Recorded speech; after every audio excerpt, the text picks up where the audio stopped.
The first round misses Lieutenant Commander Alexis Brennan's head by 3 inches.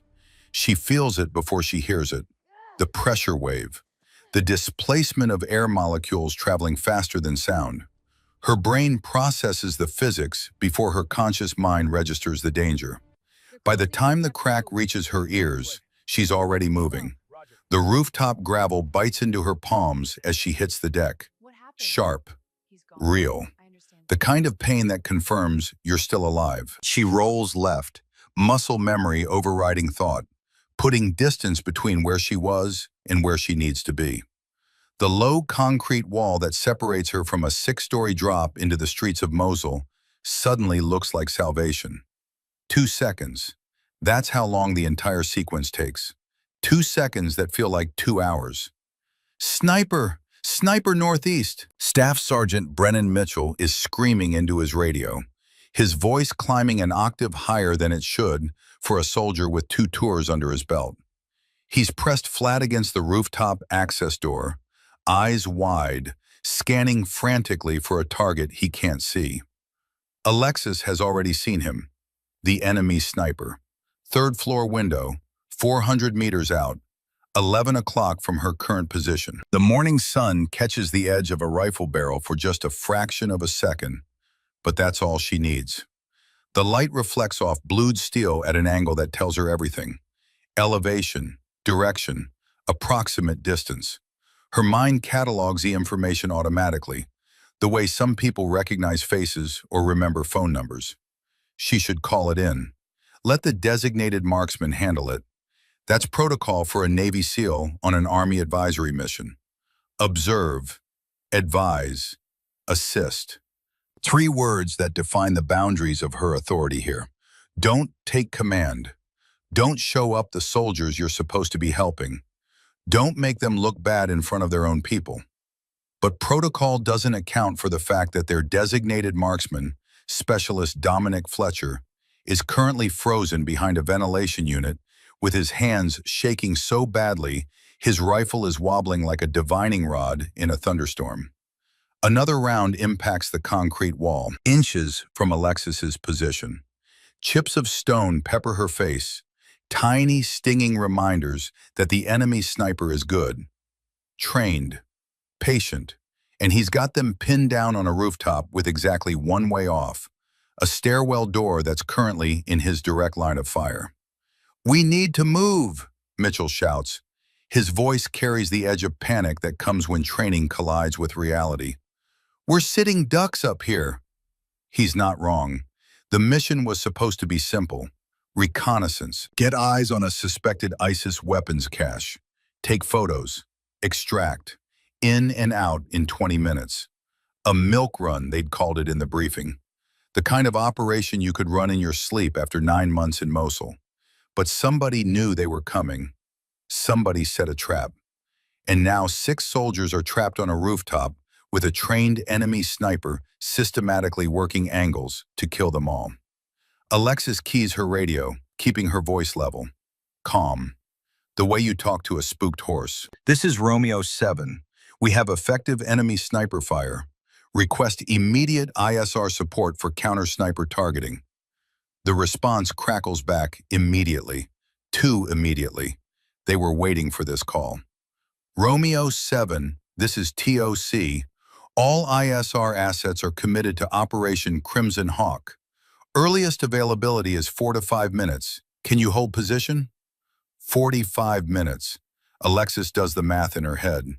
The enemy sniper is firing approximately every 30 seconds. Disciplined, conserving ammunition. But he's adjusting, getting closer with each shot, learning their positions, reading their movements. In 45 minutes, at least half of them will be dead. "Negative, TOC. We need support now." "Romeo 7, there is no support available. You need to suppress that sniper and move to secondary extract point. How copy?" Alexis closes her eyes for a brief second. Just one. Long enough to feel the weight of what they're asking. Long enough to understand that nobody's coming to save them. Solid copy. She looks at Mitchell, who's staring at her with barely concealed panic. He's the team leader for this mission. Army infantry squad conducting security operations in a city that's supposed to be cleared, but clearly isn't. Alexis is just the Navy advisor, the SEAL they sent to observe and provide guidance on urban tactics. Except they didn't send just any SEAL, and Mitchell doesn't know that yet. 20 hours earlier, the sun had been setting over forward operating base Dragon when Alexis stepped off the Chinook helicopter. The rotor wash kicked up dust devils that danced across the tarmac like small tornadoes, and she'd kept her eyes squinted against the grid, her sea bag slung over one shoulder. The base looked like every other FOB she'd seen in Iraq. HESCO barriers, concrete T-walls, the permanent smell of diesel fuel and burning trash. Soldiers moving with that particular gait that comes from wearing body armor for so long it becomes a second skin. She'd made her way to the armory first, standard check-in procedure, turn in travel weapon, get issued local equipment. Master Sergeant Raymond Kowalski had been working the desk.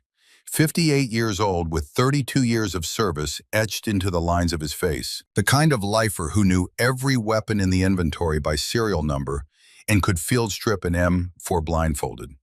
He'd looked up from his paperwork with the expression of a man who'd seen 10,000 soldiers come and go and didn't expect to be surprised by number 10,001. "Help you, ma'am?" "Lieutenant Commander Brennan, checking in for advisory duty. Need to draw my primary weapon." Kowalski had pulled up her file on the computer, squinting at the screen through reading glasses that sat crooked on his nose. "Says here you're an instructor, Coronado." "That's correct, Master Sergeant." He disappeared into the back of the armory, and Alexis had heard him moving things around. Metal on metal, the click of rifle actions being checked. When he came back, he was carrying an M4A1 carbine that had clearly seen better days. The barrel was worn, not dangerously so, but enough that Alexis could see the bluing had been rubbed away in spots from countless insertions into rifle cases. The stock was cracked along one edge, repaired with what looked like electrical tape. The optic, a standard ACOG, had scratches across the glass that caught the fluorescent light of the armory like spiderwebs. "This is what we've got left for advisors, ma'am." Kowalski set the rifle on the counter between them. "The good rifles go to the shooters, the guys actually running missions. You're just here to observe, right?" Alexis picked up the rifle, checked the chamber, pulled the charging handle. The action was smooth, well-maintained despite the cosmetic damage. She examined the barrel, sighting down it toward the light. The rifling was worn, but functional. She checked the gas system, clean. The trigger, crisp break at about 5 pounds. "This'll do fine, Master Sergeant." "It's been through 4 rotations." Kowalski's tone suggested he was apologizing for something he couldn't control.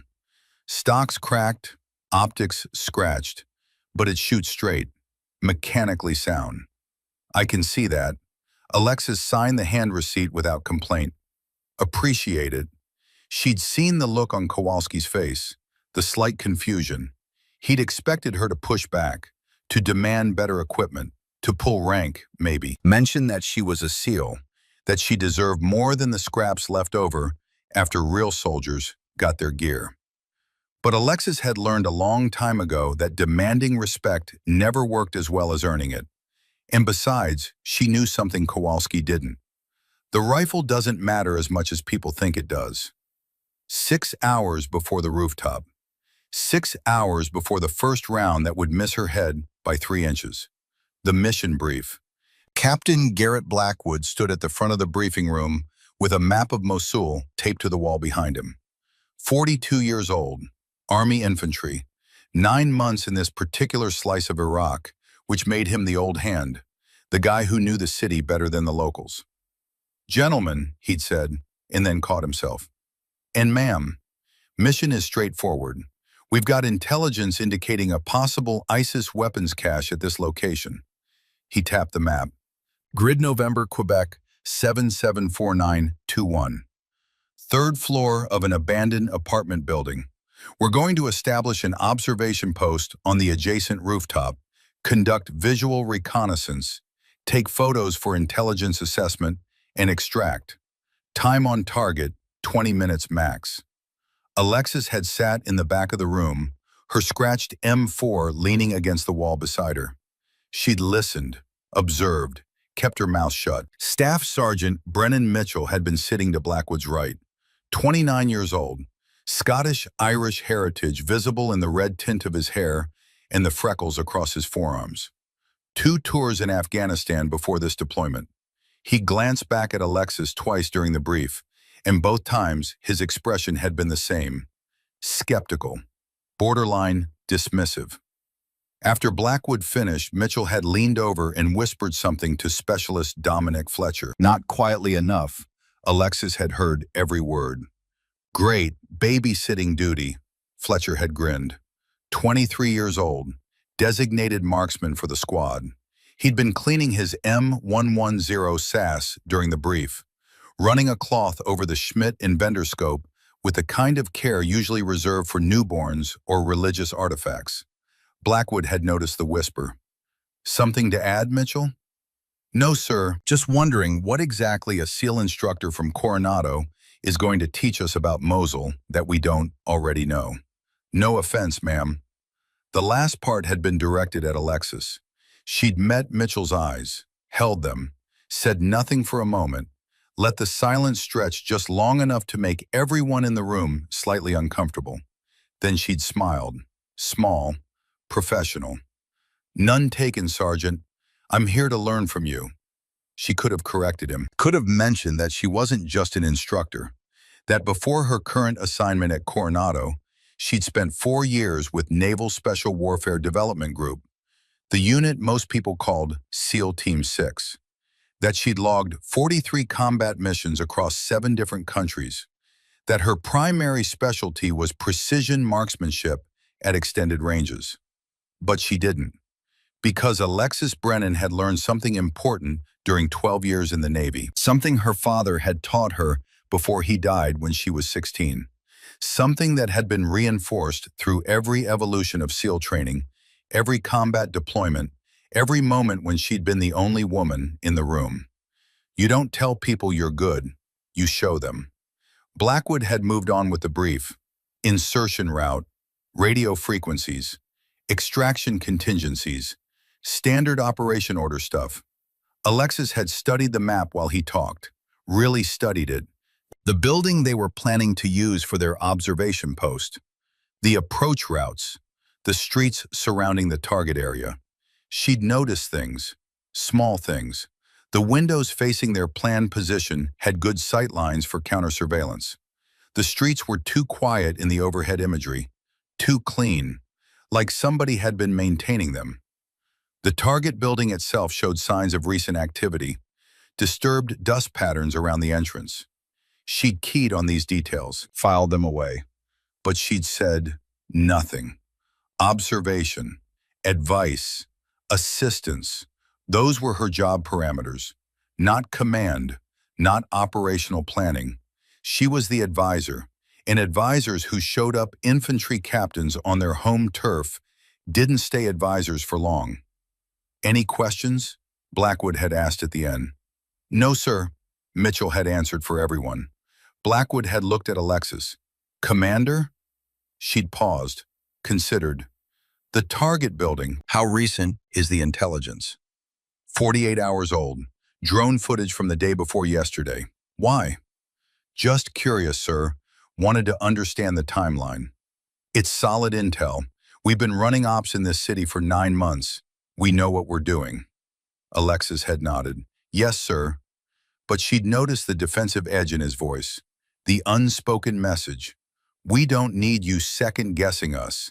We've been here. You just arrived. Fair enough. The brief had broken up. Soldiers filtering out to prepare their gear, check their weapons, get whatever sleep they could before the pre-dawn insertion. Alexis had collected her M4 and headed for her assigned quarters. A plywood box with a cot and just enough room to stand up without hitting your head on the ceiling. She'd lain there in the dark, listening to the familiar sounds of a forward operating base at night. Generators humming, distant radio chatter, the occasional thump of outgoing artillery from another sector. And she thought about her father, Navy Chief Petty Officer Thomas Brennan, 22 years of service, died of a heart attack when Alexis was 16. She'd found him in his workshop behind their house in Virginia Beach, slumped over a rifle he'd been cleaning. The smell of Hoppy's number 9 solvent, the weight of his hand when she'd checked for a pulse, she knew she wouldn't find. He'd told her once, during one of their weekend shooting trips to the range, that being good at something wasn't enough. You had to be 3 times as good, because the world would judge you twice as harshly. You're going to face people who don't think you belong, he'd said, watching her put rounds through a target at 200 meters with his old Winchester. People who look for any excuse to say you're not good enough. So don't give them one. Be so good they can't ignore you. Be so good the only thing they can say is, damn. She'd carried those words through the Naval Academy, through SEAL training, through every mission where she'd been the first woman, the only woman, the woman who wasn't supposed to be there. And she'd learned that her father was right about one thing and wrong about another. He was right that she had to be better, 3 times better, 10 times better sometimes. But he was wrong about the part where being that good would make people accept you. Sometimes it just made them resent you more. Mitchell's words echoed in her head. What's she going to teach us that we don't already know? Tomorrow, she thought. Tomorrow we'll find out. The insertion had gone smooth. Too smooth, Alexis thought now, pressed against the rooftop gravel with rounds cracking overhead. They'd rolled out at 0530 in a pair of MRAPs, mine-resistant ambush-protected vehicles. 14 tons of armor and attitude rumbling through the pre-dawn streets of Mosul. The city had been quiet, empty, the way cities get when the people who live there know something bad is about to happen. They dismounted 2 blocks from the target building, 6 soldiers plus Alexis. Blackwood had taken point, Mitchell had rear security. Fletcher had carried his M110 at the ready, scanning windows and rooftops through that pristine Schmidt inventor scope. The building they'd chosen for their observation post was a 6-story apartment complex, abandoned, shot up during previous fighting. Concrete walls pockmarked with bullet holes and shrapnel scars. They'd cleared it floor by floor, methodical, professional, by the book.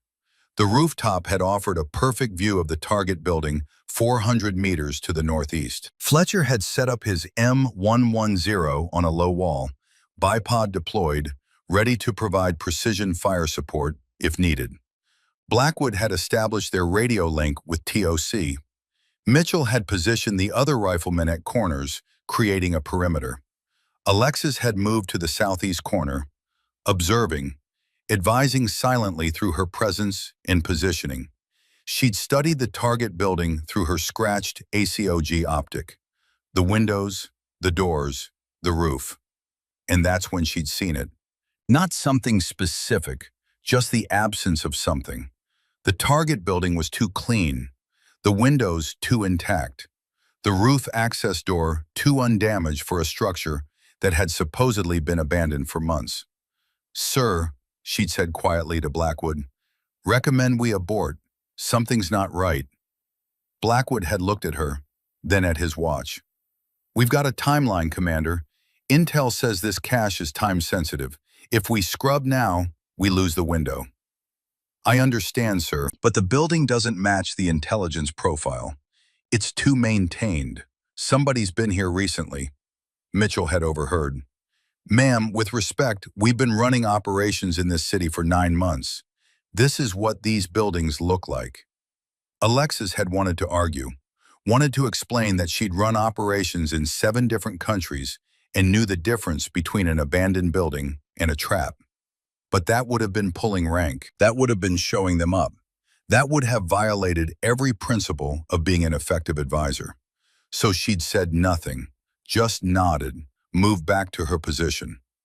30 seconds later, the first round had cracked past her head. Now, pinned on this rooftop with an enemy sniper walking fire across their position, Alexis watches Blackwood's face. Watches the realization dawn that his 9 months of experience in Mosul didn't prepare him for this, that somebody knew they were coming, that they walked into an ambush. "Commander," his voice is tight, controlled, but she can hear the question underneath, the unspoken plea. "You're a SEAL. You've done this before. What do we do?" It's not a question about tactics.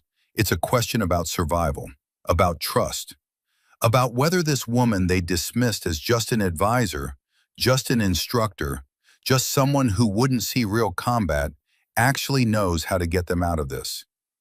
Alexis looks at Fletcher. The designated marksman is still frozen behind the ventilation unit. His M110, that beautiful precision rifle with its pristine optic, is lying on the gravel beside him. Useless. Because the person holding it can't function. She looks at Mitchell, the staff sergeant who'd whispered about babysitting duty. He's pressed against the access door, rifle up, scanning for a target he can't acquire. His training is good. His instincts are solid. But he doesn't have the shot. Nobody on this rooftop has the shot except Fletcher. And Fletcher is drowning in his own panic. The enemy sniper fires again. Another round impacts the wall. Closer. He's getting their range, learning their positions, being patient and professional, and very, very good at his job. 45 minutes until air support arrives. 45 minutes of this systematic destruction. They won't last 15. Alexis makes a decision. The kind of decision you can't take back. The kind that either saves everyone or kills them all. "Fletcher," she calls out. Her voice cuts through the chaos. Calm, commanding. "I need your rifle." The specialist looks at her. His face is pale, sweat running down his temples despite the cool morning air. "What?" "Your M110, I need it, now." "You're going to counter-snipe?" Mitchell's voice carries disbelief and something else. Something that might be hope. "Ma'am, that's a 400-meter shot against a concealed target with an elevated position advantage. That's an expert-level shot, even with optimal conditions." Alexis doesn't respond. She's already low-crawling toward Fletcher's position, moving smooth, controlled, keeping below the sightline of the enemy sniper. Another round cracks overhead, searching for them, and she times her movement between shots, reading the enemy's rhythm, understanding his tempo. She reaches Fletcher, puts a hand on his shoulder. The kid is shaking. Full-body tremors that have nothing to do with the temperature. "Hey," she keeps her voice gentle. "Look at me." Fletcher's eyes find hers, wide, terrified. The look of someone who thought they were ready for combat and just discovered they weren't. "You're okay," Alexis says. "You're going to be fine, but I need your weapon. Can you give it to me?" The specialist nods, shakily, passes over the M110. Alexis takes it, checks the chamber, confirms there's a round seated, examines the optic, and her heart sinks. The Schmidt and Bender scope that Fletcher had been cleaning so carefully during the mission brief. The high-end optic that probably cost more than most people's monthly salary. It has a crack running through the objective lens. Not huge, not dramatic, but there. Spider webbing across the glass like frozen lightning. Fletcher must have slammed the rifle against the concrete when he dove for cover. The scope took the impact, probably saved the rifle itself from damage. But now the reticle is distorted, unusable. Trying to make a precision shot at 400 meters through that cracked glass would be like trying to thread a needle while wearing someone else's prescription glasses. "The scope's broken," she says quietly. Mitchell overhears. Of course he does. "Then we're done. We can't counter-snipe without a scope." Alexis's mind is racing. The M110 has backup iron sights, simple post and aperture sights that flip up when the scope is removed. They're designed for close-range emergency use, maybe out to 200 meters with a lot of luck in perfect conditions, not for precision shooting at 400 meters against a concealed target in a darkened window. But Lieutenant Commander Alexis Brennan didn't earn her place in naval special warfare by accepting limitations. She flips up the backup iron sights, removes the damaged scope entirely. The rifle suddenly looks naked, primitive, like bringing a musket to a gunfight. You cannot be serious. Mitchell is staring at her now, really staring. Ma'am, that's suicide. You won't even get close. Maybe, Alexis admits. She's already evaluating shooting positions. The rooftop wall is too low for prone, too exposed for sitting. She needs something elevated, stable. She spots a partially destroyed ventilation box, about 3 feet high, perfect for a supported kneeling position. But we don't have another option, she continues. TOC says 45 minutes. The enemy sniper is firing every 30 seconds. Do the math, Sergeant. How many of us survive 45 minutes? Mitchell does the math. His face tells her he gets the same answer she did. None of them. Give me 2 minutes, Alexis says. For what? She's already moving to the ventilation box, setting up behind it, finding her position. To remember something I used to know. 6 years ago, during a cold Montana morning that felt like it happened in another lifetime, Lieutenant Junior Grade Alexis Brennan had met a man who would change the way she understood her profession. Gunnery Sergeant Frank Morrison, 67 years old then, Marine Corps through and through, Gulf War veteran, Somalia veteran, a man who'd seen combat in deserts and cities and knew the difference between training and survival. The precision rifle course at Quantico had been optional. Most of the SEAL candidates were focused on the standard curriculum, checking boxes, meeting requirements. But Alexis had volunteered for every extra training opportunity she could find. Not because she needed to, because she wanted to be better than she needed to be. Morrison had been teaching the course, old school, the kind of instructor who didn't use PowerPoint presentations or modern training aids, just rifles and targets and the laws of physics that hadn't changed since bullets were invented. During one memorable session, he'd walked down the line of students and removed every scope from every rifle, just unscrewed them, took them away, left everyone with bare rifles and iron sights and expressions of confusion. Technology fails, Morrison had growled. His voice sounded like gravel in a cement mixer. Batteries die, glass breaks, electronics get wet, sand gets in the mechanisms. And when that happens, when all your fancy equipment stops working, you'd better know how to make the shot anyway. He'd set up targets at 500 meters, told them to engage. The students had looked at each other, at their rifles, at the distant targets that were barely visible to the naked eye, much less through primitive iron sights designed for close-range emergency use. Ballistics doesn't care about your optics, Morrison had continued. Physics is eternal. The bullet drops the same whether you can see through a $10,000 scope or a chunk of metal with a hole in it. Your job is to understand the science, to calculate the shot, to know the fundamentals so well that the equipment becomes irrelevant. Most of the students had struggled through that day, fired their allotted rounds, hit maybe one target in 10, went home frustrated.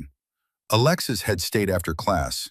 She'd practiced until her shoulder was bruised from the rifle's recoil. Until the sun set behind the mountains, and the range officer had to tell her it was time to go. Morrison had stayed with her, watching, occasionally correcting her form, teaching her to calculate holdover and windage in her head. The front sight post, he'd explain, becomes your reference point. At distance, it appears to cover a certain width of your target. You can use that to estimate holdover. 4 post widths high, half a post width left. It's not science. It's educated guesswork mixed with hard-earned skill. He'd taught her Kentucky windage, the art of aiming off target to compensate for wind and distance, the technique that American shooters had used for centuries before precision optics existed. Trust your fundamentals more than your equipment, Morrison had said. Equipment will fail you. Fundamentals never do. Alexis had asked him why he cared so much, why he was spending his evening teaching a junior officer something that wasn't on any training syllabus. Morrison had been quiet for a long moment. Then he'd told her about his son, Marine sniper, Fallujah, 2004. Top of his class in sniper school. Best equipment, best training, sent to Iraq with a rifle that could shoot the wings off a fly at 1,000 meters. His scope had taken shrapnel during an ambush. The glass shattered, the electronics died, and he hadn't known what to do. Hadn't trained with iron sights, hadn't learned the fundamentals that didn't require technology. He died trying to clear a malfunction instead of switching to backup sights and taking the shot that would have saved his life. I taught him everything, Morrison had said. His voice had been steady, but his eyes hadn't been. Everything except the most important thing, that the rifle is just a tool. The shooter is what matters. He'd looked at Alexis then, really looked at her. I won't make that mistake again. Now, pressed against a rooftop in Mosul, with an enemy sniper trying to kill her, and 5 soldiers depending on her to do the impossible, Alexis hears Morrison's voice as clearly as if he were standing beside her. The rifle is just a tool. The shooter is what matters. She settles the M110 against her shoulder. The ventilation box provides decent support. Not perfect, not ideal, but decent. She finds her natural point of aim, breathes, relaxes, lets the fundamentals take over. Through the iron sights, the target window is barely visible. 400 meters might as well be 4,000 with this setup. She can see the general area, the building, the floor, but the precision needed to thread around through a window and hit a target she can't clearly see is borderline impossible. Borderline, not completely. She closes her eyes, visualizes the shot. The 7.62 millimeter round will drop approximately 40 inches at 400 meters. Standard ballistics for the M118LR ammunition loaded in the M110. The wind is blowing left to right at maybe 5 miles per hour. Call it 6 inches of drift, maybe 7 depending on exactly where in the 400 meters the crosswind is strongest. She needs to aim high and left. Use the front sight post to estimate the holdover. But there's another problem. She doesn't know exactly where in the room the enemy sniper is positioned. Shooting blindly into a window is just wasting ammunition. She needs him to move. Needs him to shift position. Needs him to expose himself for just a fraction of a second. Alexis keys her radio. Mitchell, I need you to create a distraction, something that draws his attention and makes him shift position. Mitchell's voice comes back immediately. Like what? Throw something toward the stairwell door. Make him think someone's trying to move. There's a pause. She can hear Mitchell breathing, thinking, understanding what she's asking. Ma'am, if you miss, he's going to know exactly where you are. He'll adjust fire. He'll kill you first, then work his way through the rest of us. I know. That's a hell of a risk. It's the only play we have, Sergeant. Another pause. Longer this time. Then Blackwood's voice cuts in. Commander, I'm putting 6 lives on this shot. Are you sure? Alexis doesn't answer immediately. She's settling into her shooting position, controlling her breathing, placing the front sight post on the target window, starting her calculations. The front sight post appears to be about 10 inches wide at this distance in her sight picture. She needs approximately 40 inches of holdover, that's 4 post widths, and 6 inches of windage, half a post width. It's not precise, it's not guaranteed. It's physics and mathematics and experience, all combined into a guess that either works or doesn't. Commander, Blackwood again, more urgent. I'm sure, sir. She can hear Morrison's voice, teaching her, guiding her through the fundamentals even though he's 6,000 miles away in Montana. The bullet drop at 400 meters for this round, with this rifle, at this temperature and altitude, is going to be right around 40 inches. You can calculate it exactly if you want, but in combat, you don't have time for exact. You have time for close enough. 4 post widths, trust it. Wind is harder. Wind changes. Wind gusts. Wind doesn't give a damn about your calculations. But you can estimate. You can feel it on your face. Watch how it moves the dust on the rooftop. 5 miles per hour, maybe 6, coming from your 9 o'clock.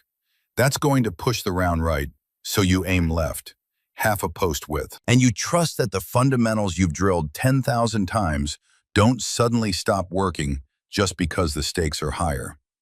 Alexis settles deeper into the position. The M110 feels different without the scope. Lighter, more basic.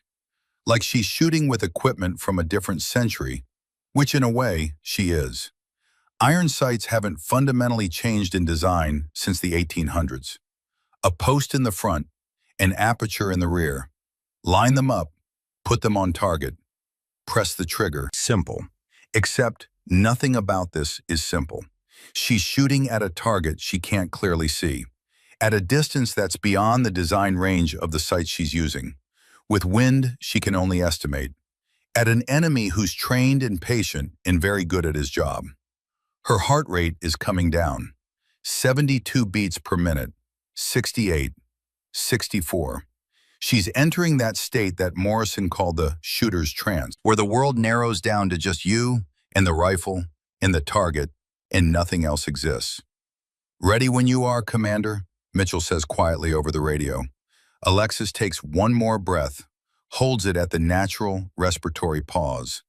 The moment between inhale and exhale, where your body is most stable, where the rifle doesn't move with the expansion and contraction of your lungs. She places the front sight post on the window, 4 post widths high, half a post width left. The sight picture isn't perfect. Can't be perfect with iron sights at this range, but it's as good as it's going to get. "Now," she whispers into the radio. Mitchell launches his helmet toward the stairwell door. It clatters across the gravel. Loud. Obvious. The kind of noise that makes you think someone's moving. Someone's trying to escape. The enemy sniper reacts instantly. Alexis sees it. Just for a fraction of a second. A shadow shifting in the window. A rifle barrel adjusting angle. The sniper moving to engage what he thinks is a target presenting itself. Her finger is already pressing the trigger. Not pulling, pressing. The way Morrison taught her. Like you're squeezing water from a sponge. Firm, but gradual. Let the shot surprise you. The M110 bucks against her shoulder. The recoil is sharp, immediate. She stays in the sight picture, watches through the iron sights, waits. The 7.62 millimeter round exits the barrel at 2,580 feet per second. At 400 meters, it's traveling for roughly half a second, 0.46 seconds to be exact. But that half second feels like forever. Alexis watches the window, looks for any sign, movement, flash, confirmation. Nothing. No return fire, no movement, no indication whether she hit or missed. 5 seconds pass. The wind blows across the rooftop. Somewhere in the city, a dog barks. The morning sun climbs higher in the sky. 10 seconds. Mitchell's voice, tight with tension. "Did you hit him?" "Unknown," Alexis says. Her voice is calm, professional, but inside her mind is racing through probabilities. The shot felt good. The trigger press was clean. The sight picture was as good as it could be under the circumstances. But good and good enough aren't always the same thing. 15 seconds. "He's not shooting," Blackwood observes. There's hope in his voice, desperate hope. The kind that comes when you're pinned down and running out of options. "Professional snipers have patience," Alexis responds. "This could be a trick, waiting for us to expose ourselves." She's not wrong. She's seen it before. Enemy combatants playing dead, waiting for soldiers to break cover, then opening fire when they present themselves. It's a classic tactic, cruel, effective. 20 seconds. The silence stretches, gets heavy. Every soldier on that rooftop is thinking the same thing. Did she make the shot? Is the enemy sniper dead? Or is he sitting in that window right now, sighting in on whoever moves first? Alexis keys her radio. Professional. Calm. "Romeo 7 to TOC. Request drone confirmation on enemy sniper position. Grid November Quebec 774921. Third floor window. Need to verify threat status. The response takes a moment. Stand by, Romeo 7. The team stays frozen. Nobody moves. Nobody breathes harder than necessary. Fletcher is still behind his ventilation unit, but he's watching Alexis now instead of panicking. Mitchell has his rifle up, scanning, providing security. Blackwood is pressed against the access door, head on a swivel, checking their perimeter. 30 seconds since the shot. Romeo 7, we're redirecting a passing shadow drone to your location. Give us 2 minutes for repositioning. 2 minutes. 120 seconds. It doesn't sound like much, but when you're exposed on a rooftop with a possible enemy sniper still in play, 2 minutes feels like 2 hours. Alexis maintains her position, doesn't move, doesn't relax. The M110 is still at her shoulder, still aimed at that window. If the enemy sniper is alive and waiting, she needs to be ready to take a follow-up shot. Her mind drifts back to Montana, to Morrison, to that day when she'd stayed late practicing iron sight shooting until her shoulder was one giant bruise. How do you know if you made the shot? She'd asked him. When you can't see the target clearly through these sights, how do you know? Morrison had been quiet for a moment. Then he'd said something that stuck with her. You don't, not always. Sometimes you take the shot and you have to wait for confirmation. But you trust your fundamentals. You trust that you did everything right. Breath control, trigger press, sight picture, holdover calculation. If you did all of those things correctly, the bullet goes where it's supposed to go. Physics doesn't lie. Mathematics doesn't have bad days. Trust the process. Trust the process. Alexis trusts it, has to trust it, because the alternative is accepting that she just fired around that mist, that alerted the enemy to her exact position, and that's going to get everyone on this rooftop killed. 60 seconds, still no movement from the window, still no return fire. He's not shooting, Mitchell says again. His voice carries a different tone now, less hope, more analysis. Ma'am, if he was alive, he would have engaged by now. You gave him a target. I threw my helmet. He should have fired.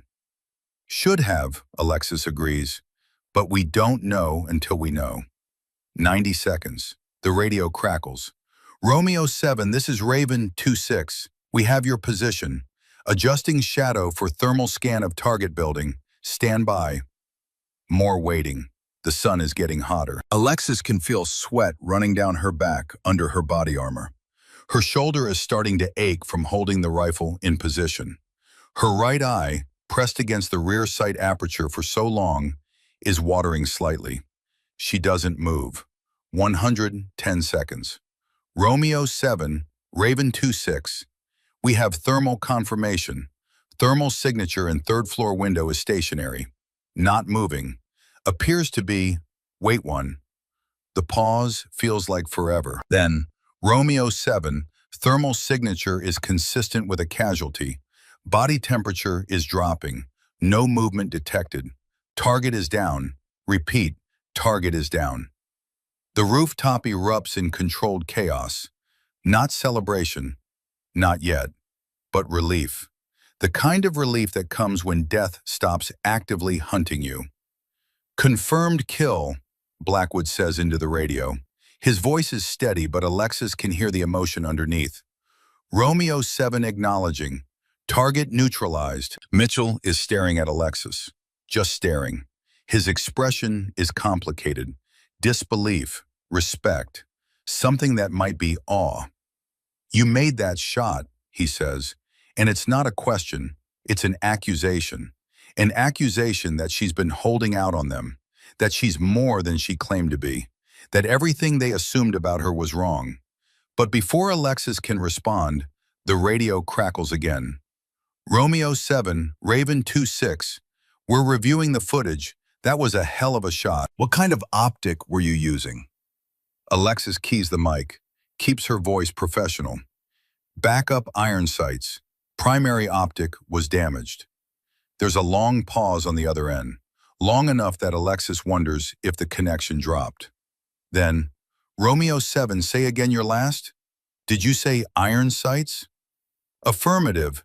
Backup iron sights. Schmidt and Bender scope was cracked. Used flip-up iron sights. Another pause. Longer this time. She can imagine the drone operators looking at each other, trying to process what she just said. Romeo 7, we're showing a 400-meter shot. Through a window. With iron sights? Confirmed. Jesus Christ, someone mutters over the radio. Probably forgot their push-to-talk was keyed. That's not possible. But it is possible. Alexis just proved it. Morrison proved it could be done 6 years ago in Montana. His son proved it was necessary in Fallujah when his scope failed and he didn't have the fundamentals to fall back on. Difficult, not impossible. Alexis finally lowers the M110, safes it. Her shoulder throbs where the recoil pad was pressed for the last 2 minutes. Her eye is watering more now that she's not looking through the rear sight. Her hands are rock steady, but she knows in about 10 minutes they're going to start shaking. Adrenaline dump. Natural response after extreme stress. We need to relocate now, she says. Her voice cuts through the relief and disbelief. Brings everyone back to the mission. Where there's one sniper, there might be more. We need to move to secondary extract point. Double time. Blackwood nods, starts giving orders. The team moves with years of training overriding their shock. They clear the rooftop, make it down the stairwell, emerge into the street-level chaos of urban Mosul. 2 blocks to the secondary extract point. They move in tactical formation. Alexis taking rear security now, still carrying Fletcher's M110, still alert, still scanning for threats. Because the mission isn't over until you're back at base. And sometimes not even then. They make it to the extract point, a partially collapsed building that provides cover and concealment. No further contact, no additional snipers, just the heat and the dust, and the particular silence that comes after surviving something that should have killed you. The QRF vehicles arrive 12 minutes later. 2 MRAPs rolling hard through the streets. They load up. Weapons pointed outward, eyes scanning. Nobody talks. The ride back to FOB Dragon takes 20 minutes. Alexis sits in the back of the MRAP, the M110 across her lap. She can feel everyone looking at her. Not obviously, not staring, but those quick glances, the reassessment happening behind their eyes. Fletcher is the first to speak. His voice is quiet, ashamed. Ma'am, I froze up there. I'm supposed to be the marksman and I couldn't do my job. I'm sorry. Alexis looks at him, really looks at him. 23 years old, first real contact under sustained fire. Panic attack that rendered him combat ineffective. He's probably thinking his career is over, that he's failed, that everyone's going to know he froze when it mattered. Specialist, she says. Her voice is gentle, firm. You had a physiological response to extreme stress. It happens. It's happened to me. It's happened to everyone in this vehicle at some point. The difference between a good soldier and a bad one isn't whether you freeze. It's what you do after. Fletcher nods. Doesn't look convinced, but he's listening. We'll work on it, Alexis continues. There are techniques, breathing exercises, stress inoculation training. You're not the first designated marksman to lock up under fire, and you won't be the last. But you've got the fundamentals. I saw your rifle. You maintain it well. You know the technical aspects. We just need to build your mental resilience. Yes, ma'am. Mitchell is watching this exchange. His expression has changed from the man who whispered about babysitting duty in the mission brief. He's reassessing, recalculating everything he thought he knew. The MRAPs pull into FOB Dragon. The gates close behind them. Safe, relatively speaking. Nothing's truly safe in a combat zone, but this is as close as it gets. They dismount, start the process of clearing weapons, turning in ammunition, the mechanical rituals that mark the end of a mission. Blackwood approaches Alexis. Commander, we need to debrief with the S2. Battalion intelligence is going to want details on the engagement. Understood, sir. The debrief takes an hour. Alexis gives her report. Clinical. Precise. No embellishment. Just the facts. Enemy sniper position. Estimated range. Equipment malfunction. Shot placement. Confirmation of kill. The S-2, a major with 3 deployments under his belt, listens without interrupting. Takes notes. When Alexis finishes, he looks up from his notepad. Commander Brennan, just to confirm, you made a 400-meter precision shot through a 3rd-floor window using backup iron sights? Yes, sir, that's correct. The major looks at Blackwood. Captain, is this accurate? Yes, sir. I witnessed the entire engagement. Commander Brennan's account is accurate. The major sets down his pen, leans back in his chair.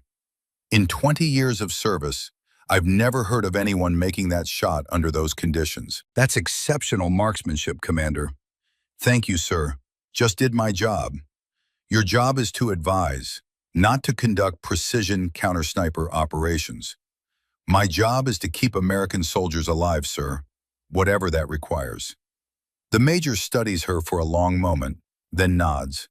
Fair enough. We'll forward this to higher. Might be a commendation in it. Definitely going in the intelligence summary.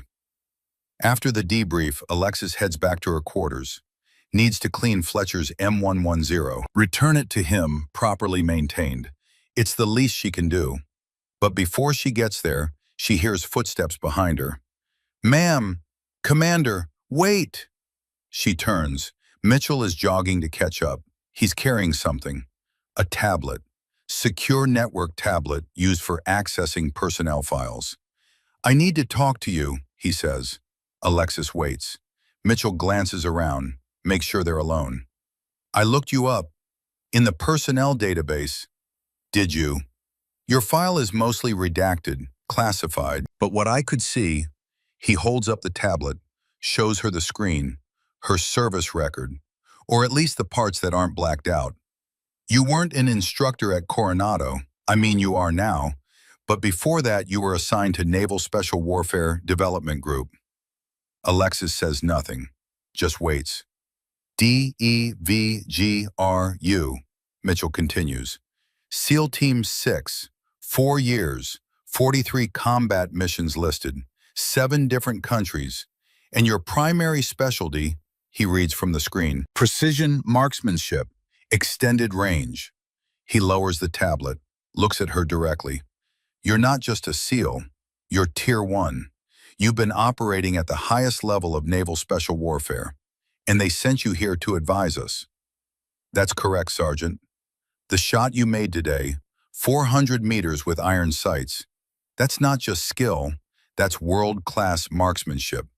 And the rifle they issued you, he stops, seems to be struggling with something. Master Sergeant Kowalski gave you the worst rifle in the inventory because he thought you were just an advisor, just someone who wouldn't see real combat. The rifle did its job, Alexis says. You made a precision shot with borrowed equipment and damaged sights because you didn't need perfect gear. You didn't need the best rifle, you just needed fundamentals.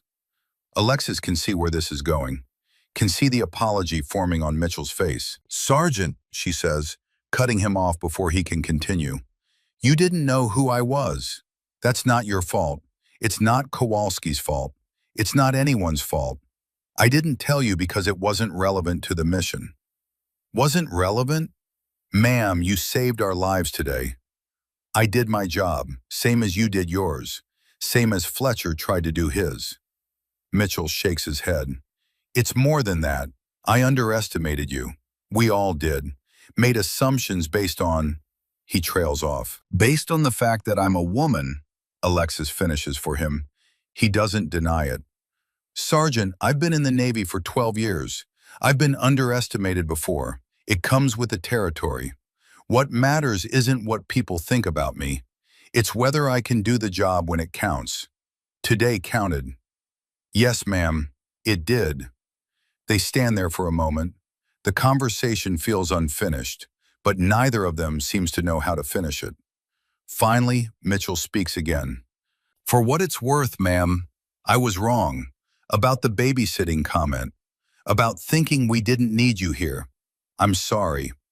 Alexis nods, accepts the apology. Apology accepted, Sergeant.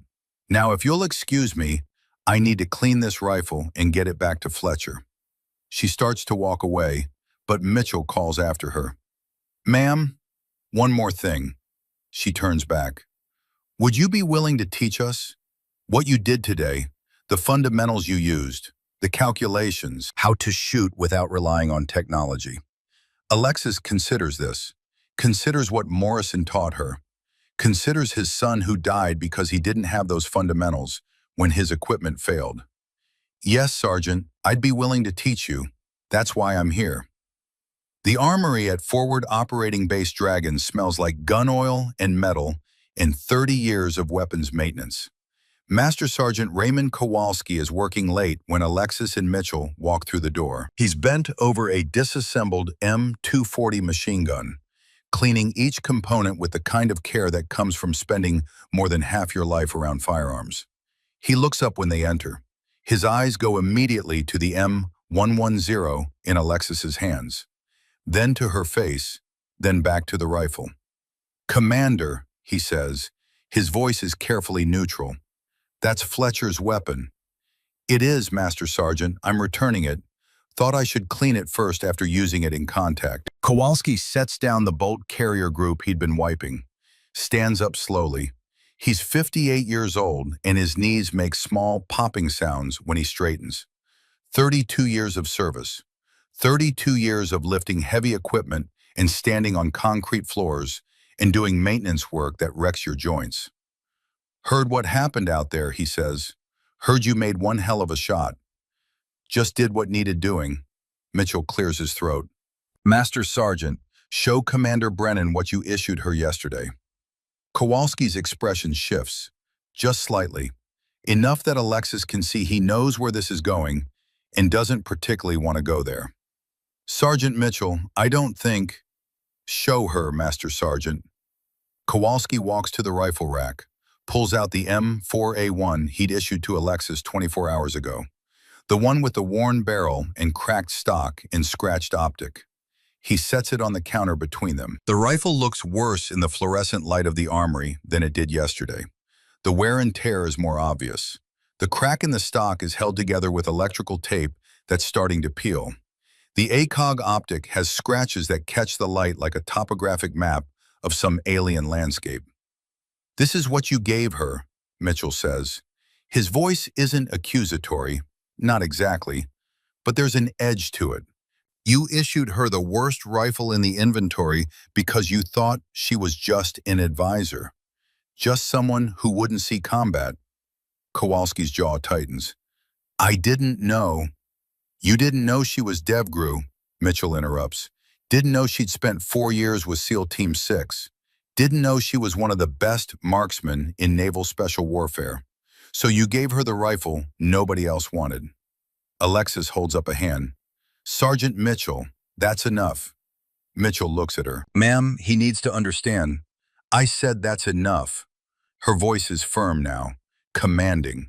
The voice that ended arguments in DevGru briefing rooms and on target ranges and in situations where people's lives depended on following orders without discussion. Mitchell steps back, nods. Yes, ma'am. Alexis turns to Kowalski. The old armorer is standing very straight now, defensive posture, expecting to get torn apart by a superior officer who has every right to be angry. But Alexis doesn't tear into him. Instead, she picks up the M4A1, examines it the same way she did yesterday, checks the chamber, pulls the charging handle, tests the trigger, looks down the barrel toward the light. Master Sergeant, she says quietly, you didn't know who I was because I didn't tell you. That's not your fault. You made a reasonable assumption based on the information you had. An advisor coming in for a short rotation, someone who'd primarily be in briefing rooms and observation posts. You gave me a rifle that works, that's mechanically sound, that will put rounds on target when the shooter does their job. She sets the rifle back down on the counter. This rifle did its job today. It did exactly what I needed it to do. And that's all that matters. Kowalski is staring at her, processing. Ma'am, with respect, that's a beat-to-hell rifle. You deserve better equipment, especially after what you did today. What I did today had nothing to do with the equipment, Master Sergeant. It had to do with training, with fundamentals, with understanding that the weapon is just a tool and the shooter is what actually matters. Alexis can see Mitchell watching this exchange, learning something, understanding something about leadership that doesn't get taught in any manual. Kowalski seems to struggle with what to say next. Finally, he walks to the back of the armory, disappears into the secure weapons room. Alexis can hear him moving cases around, opening locks, searching for something specific. He comes back carrying a hard case, sets it on the counter, opens it. Inside is a rifle that looks like it just came from the factory, an M110A1, the newest variant of the semi-automatic sniper system. Pristine condition, high-end Schmidt and Bender scope, every upgrade available. The kind of rifle that costs more than most people's cars. This just came in on yesterday's supply bird, Kowalski says. Supposed to go to the next designated marksman who rotates in. But Commander, after today, after what you did, this should be yours, for the rest of your deployment. Alexis looks at the rifle. It is beautiful. No other word for it. The kind of weapon that precision shooters dream about. Perfect fit and finish. Optic that costs more than the rifle itself. Everything tuned and adjusted and optimized for maximum accuracy. She reaches out, runs her hand along the barrel, feels the quality of the machining, lifts it from the case, brings it to her shoulder. The balance is perfect. The trigger breaks clean and crisp at exactly 4 pounds. The scope is crystal clear with no distortion. It is everything the M4A1 on the counter is not. Mitchell is watching her expectantly, waiting for her to accept it, to take what she's earned, what she deserves. But Alexis is thinking about Morrison, about his lesson in Montana, about his son who died because he relied too much on equipment and not enough on fundamentals. She sets the M110A1 back in its case. Master Sergeant, she says, I appreciate this, I really do, but I'll keep the M4 I have. The armory goes silent. Kowalski and Mitchell both stare at her like she just spoke in a language they don't understand. Ma'am? Kowalski's voice is confused. Why? Because it works, Alexis says simply. Because it's mechanically sound. Because I don't need the best rifle to do the best job. I just need one that functions. She picks up the old M4A1, the one with the worn barrel and cracked stock. This rifle did its job today. I'm not going to abandon it just because something shinier came along. And more importantly, Master Sergeant, I need to remember something every time I pick up my weapon. What's that, ma'am? That the weapon doesn't win fights. Training does. Discipline does. Understanding your craft does. If I carry that rifle, that beautiful rifle with all its upgrades and perfect optics, I might start to forget that. I might start to think the equipment is what makes the difference. Alexis meets Kowalski's eyes, holds them.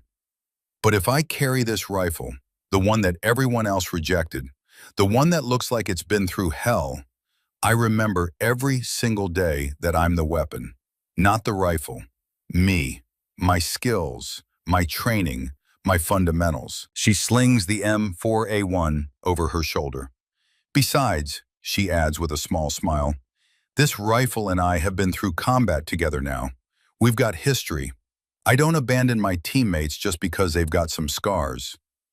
Kowalski stands there for a long moment. Then he slowly nods. It's the kind of nod that carries respect, real respect. Not the kind you give someone because of their rank. The kind you give someone because they've taught you something important. Understood, ma'am, he says quietly. But if you change your mind, that M110A1 is yours. I'll hold it for you. Thank you, Master Sergeant. I won't change my mind, but I appreciate the offer.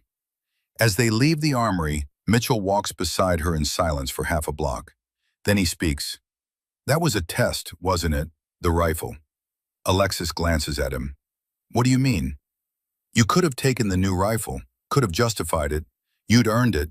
Nobody would have questioned it. But you refused because you were teaching something. Was I? Mitchell nods.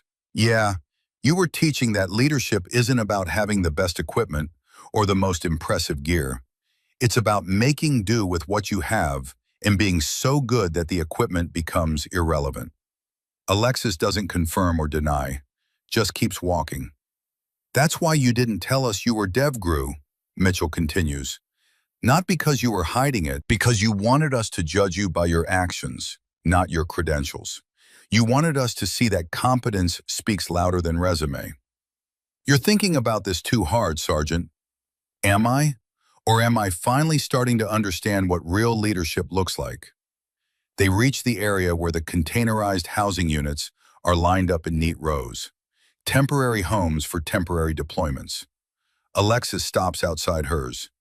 Sergeant Mitchell, you want to learn what I know? About shooting fundamentals? About making shots when equipment fails? Yes, ma'am, the whole team does. Then we start tomorrow, 0600 at the range. Bring your rifles, all of them, and tell the team to bring their egos, because I'm going to strip away everything they think they know and rebuild it from the ground up. Mitchell grins. Yes, ma'am, they're going to love that. They're going to hate it, but they'll be better for it. That night, alone in her quarters, Alexis sits on her cot with her phone in her hands. It's late, too late to call, but she calls anyway. The phone rings 4 times. She's about to hang up when a gravel-rough voice answers. This had better be important. It's 0300 here. Hi, Gunny. It's Alexis. There's a pause. Then the voice softens. Just slightly. Brennan, you okay? You don't call at 0300 unless something's wrong. I'm okay, Gunny.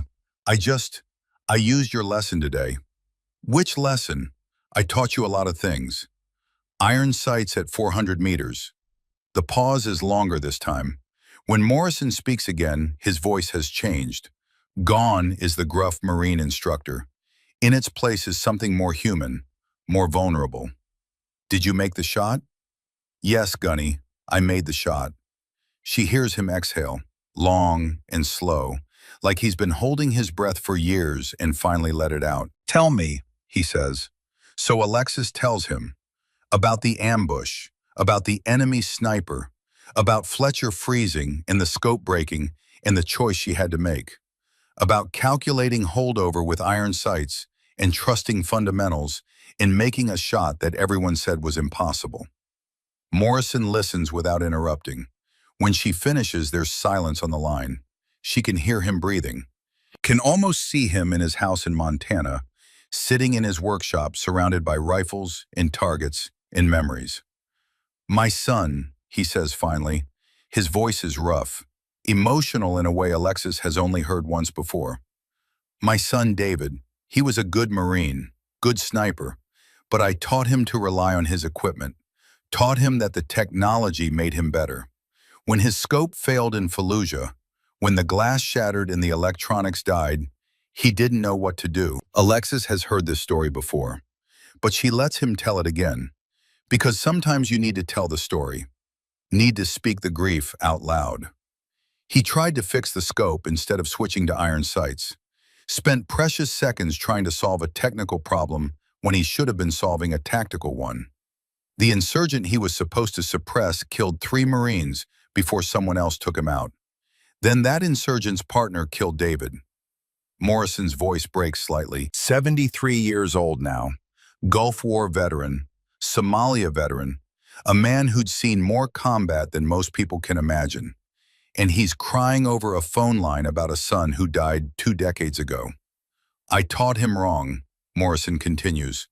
Taught him that technology was the answer, that the best equipment made you the best shooter.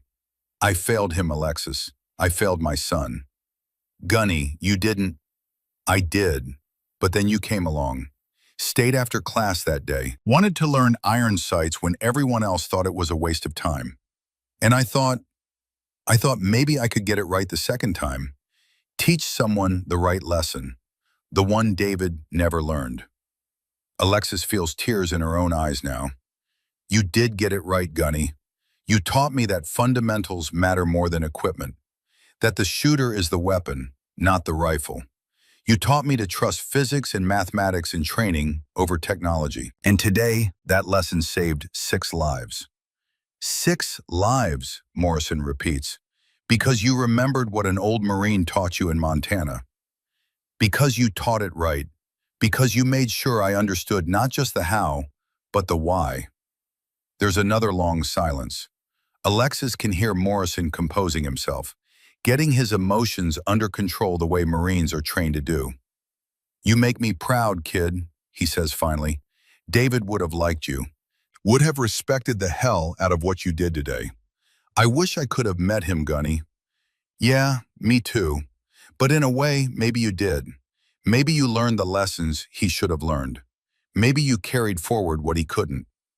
They talk for another 20 minutes about the mission, about the team, about how Alexis plans to teach them the fundamentals Morrison taught her. When they finally say goodbye, Alexis feels lighter, like she's honored something important. Like Morrison's son's death wasn't completely in vain if it led to lessons that save lives today. She lies back on her cot, stares at the plywood ceiling of her containerized housing unit, thinks about her father, about Morrison, about all the people who taught her who she is and what she's capable of. Her phone buzzes, an encrypted email. She opens it. From Naval Special Warfare Command to Lieutenant Commander Alexis Brennan. Subject, early rotation/operational requirement. Commander Brennan, based on outstanding performance during recent enemy contact situation and confirmed combat effectiveness, we are recommending your early rotation back to DevGru for upcoming operation. Your unique skill set is required for time-sensitive tasking. Current advisory assignment can be fulfilled by replacement personnel. Request response within 48 hours regarding interest and availability. Alexis reads the email 3 times, feels the pull, the temptation. DEVGRU is where she made her reputation, where she proved herself against the best operators in the world, where every mission mattered and every target was high value, and every moment was intensity and purpose. But she also remembers why she left. 4 years of constant deployments, 4 years of being away more than she was home, 4 years of living on adrenaline and caffeine, and the particular kind of stress that comes from operating at the tip of the spear. 4 years of proving herself over and over and over, because she was the first woman and the only woman and the woman who wasn't supposed to be there. She'd burned out, not physically, not even tactically, but spiritually, emotionally. She'd needed to step back, to breathe, to remember why she joined the Navy in the first place, to serve, to protect, to make a difference. And today, on a rooftop in Mosul, she'd made a difference. Saved 6 lives with fundamentals instead of high-tech equipment, taught a lesson about what really matters in combat. Tomorrow, she's going to teach that lesson to Mitchell and Fletcher and the rest of the team. Going to pass on what Morrison taught her. Going to make sure that the next time equipment fails, or conditions are impossible, or everything goes wrong, these soldiers will have the fundamentals to survive. That's serving. That's making a difference.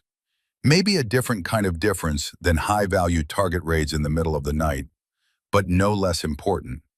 Alexis opens a new email, types her response. Thank you for the opportunity.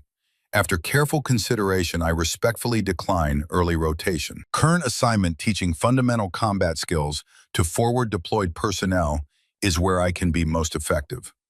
Recommend I complete full advisory tour. Request consideration for extension if needed. She hesitates before hitting send. Part of her wants to delete it, to accept the recall, to go back to the intensity and the purpose and the feeling of being at the absolute peak of her profession. But she thinks about Fletcher, about his panic attack on the rooftop, about how he'll need someone patient and understanding to help him rebuild his confidence, about how he's got the technical skills but needs the mental resilience that comes from proper training and mentorship.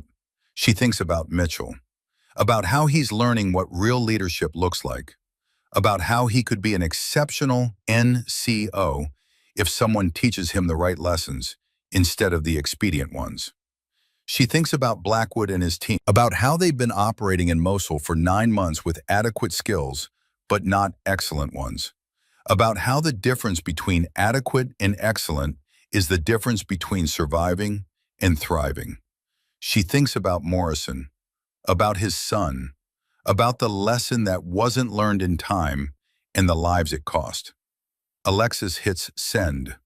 The next morning at 0600, she's at the range with Mitchell, Fletcher, Blackwood, and 3 other soldiers from the team. They're all carrying their rifles, all looking uncertain about what this training is going to entail. Alexis walks down the line, looks at each rifle, each soldier. "Gentlemen," she says, "today we're going to learn something that might save your lives. Not might, will. Because technology fails, equipment breaks, perfect conditions don't exist in combat. And when everything goes wrong, fundamentals are the only thing that will keep you alive." She reaches Fletcher, takes his M110, the one with the brand new scope that replaced the cracked one from yesterday. "Specialist Fletcher, do you trust this scope?" "Yes, ma'am, it's brand new. Just installed it last night." "Good, because I'm about to take it off your rifle." Fletcher's eyes go wide. "Ma'am?" Alexis removes the scope, sets it carefully aside, flips up the backup iron sights. "Today, all of you are shooting with iron sights only. No optics, no technology, just you and the rifle in the fundamentals of marksmanship." She moves down the line, removes every scope, every ACOG, every red dot sight. The soldiers watch with expressions ranging from confusion to concern to outright dismay. "But ma'am," one of them protests, "we're trained on optics. The Army issues optics for a reason." "You're absolutely right," Alexis agrees. "Optics make shooting easier, faster, more precise under ideal conditions. But what happens when conditions aren't ideal? What happens when your optic gets damaged, or your batteries die, or you take a piece of shrapnel that shatters your glass?" She holds up her M4A1, the old one, the rejected one. "Yesterday I made a 400-meter precision shot through a window with iron sights because the scope on the rifle I was using was broken. Not because I'm special, not because I'm superhuman, because someone taught me fundamentals that don't require technology." Alexis sets up a target at 200 meters. Not 400, not even 300, just 200. A distance that should be achievable with iron sights in proper technique. "We're going to start simple," she says. 200 meters, standing position, iron sights. I want each of you to take 5 shots. Don't worry about grouping yet, just worry about hitting the target." The soldiers line up, start shooting. The results are predictable, wild, scattered. Most rounds don't even hit the target. The few that do are spread across the entire surface with no consistency. Fletcher takes his turn. His first 3 rounds miss completely. His 4th clips the edge of the target. His 5th misses again. He lowers the rifle, frustrated.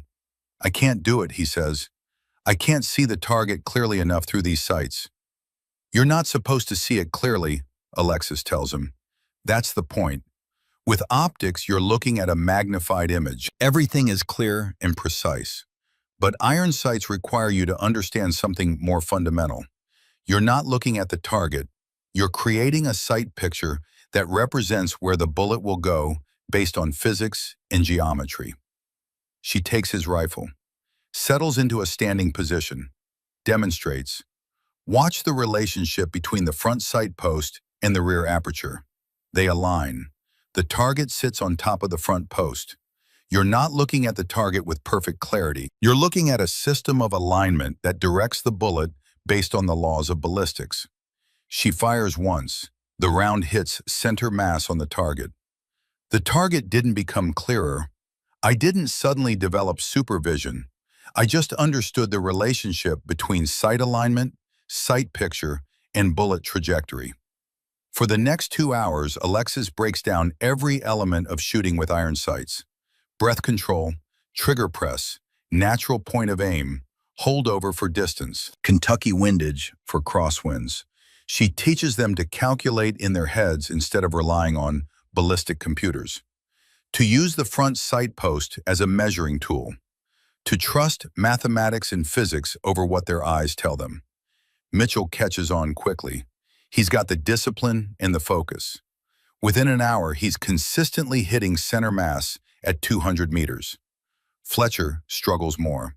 His panic attack from yesterday is still affecting him. Every time he gets behind the rifle, Alexis can see his hands starting to shake, his breathing getting irregular. She takes him aside, speaks quietly so the others can't hear. "Specialist, what happened yesterday is affecting your shooting today."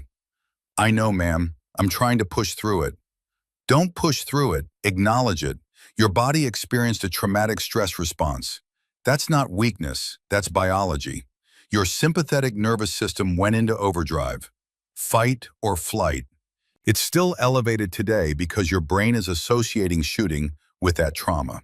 Fletcher nods, looks miserable. "Here's what we're going to do," Alexis continues. "We're going to rebuild your relationship with your rifle, not by ignoring what happened, by integrating it into your understanding and moving forward." She hands him his M110. "Take a deep breath. Hold it for 4 seconds. Release it for 4 seconds. We're going to regulate your nervous system before we regulate your trigger press." They spend 20 minutes just on breathing, on bringing Fletcher's heart rate down, on teaching him to recognize the physical signs of stress and counter them with technique instead of willpower. Slowly, his hands steady. His breathing evens out.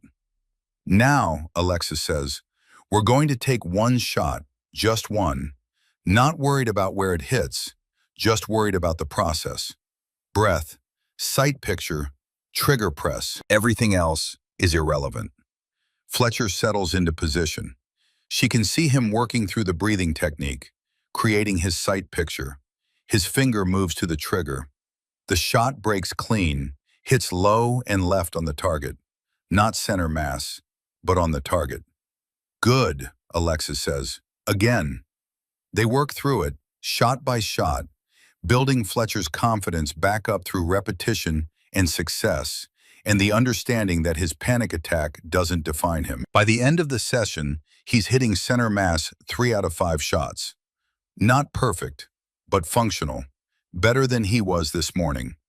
The team gathers around as Alexis prepares to demonstrate the 400-meter shot, the one they've all heard about but haven't seen. She sets up a silhouette target at 400 meters. It's barely visible to the naked eye, a dark shape against the berm. Through iron sights, it's little more than a blur. "This is what I shot yesterday," she tells them, "except yesterday it was through a window with an enemy sniper who was actively trying to kill me. Today it's a stationary target in perfect conditions. Should be easier." She settles into a supported, prone position, calculates the holdover in her head. The M4A1 shoots a different round than the M110 she used yesterday.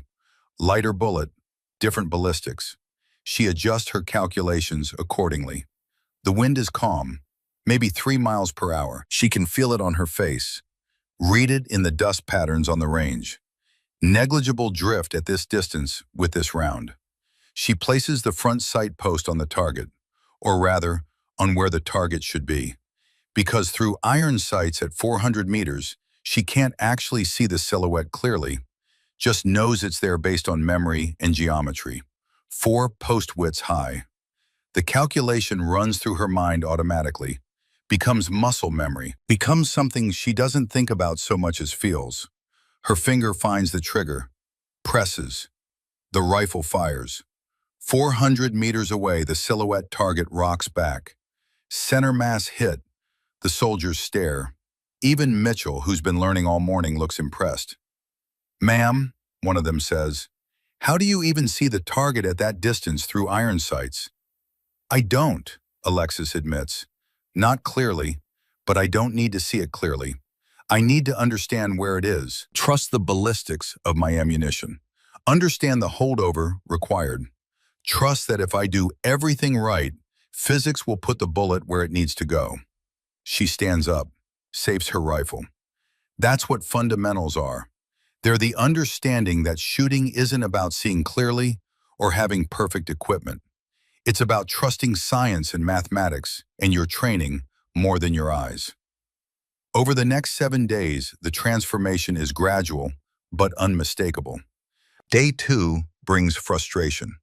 The soldiers stand at the 200-meter line, their rifles stripped of optics, and the targets might as well be on the moon. Rounds scatter across the berm. One soldier, Private First Class James Rutherford, throws his rifle down in disgust after his 10th consecutive miss. "This is bullshit, ma'am," he says, then catches himself. "Sorry, but I can't hit anything with these sights."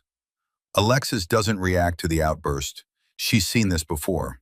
The anger that comes when competence is stripped away and you're forced to rebuild from basics. "Pick up your rifle, Private," she says calmly, "and tell me what you're doing wrong." "I can't see the target clearly enough." That's your first mistake. You're trying to see the target the way you do with optics. Iron sights don't work that way. You're not looking at the target. You're creating a relationship between 3 points: your eye, the rear aperture, and the front sight post. The target is just context. She takes his rifle, shows him again, the same demonstration she's given 20 times already. But this time, something clicks. Rutherford watches her sight picture, sees how she's not focused on the distant target, but on the alignment of the sights themselves. His next shot hits the target, low and right, but on the target. Again, Alexis says.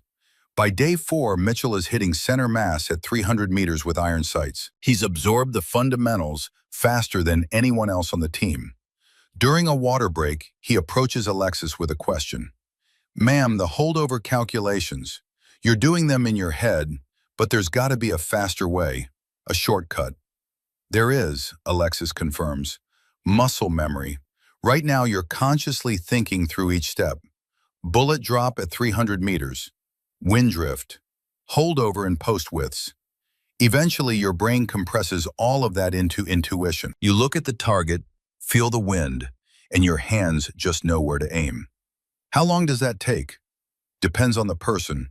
For you, maybe 1,000 rounds, maybe 5,000. But every round you fire with iron sights is building that neural pathway, making the calculation faster, more automatic." Mitchell nods, then asks the real question.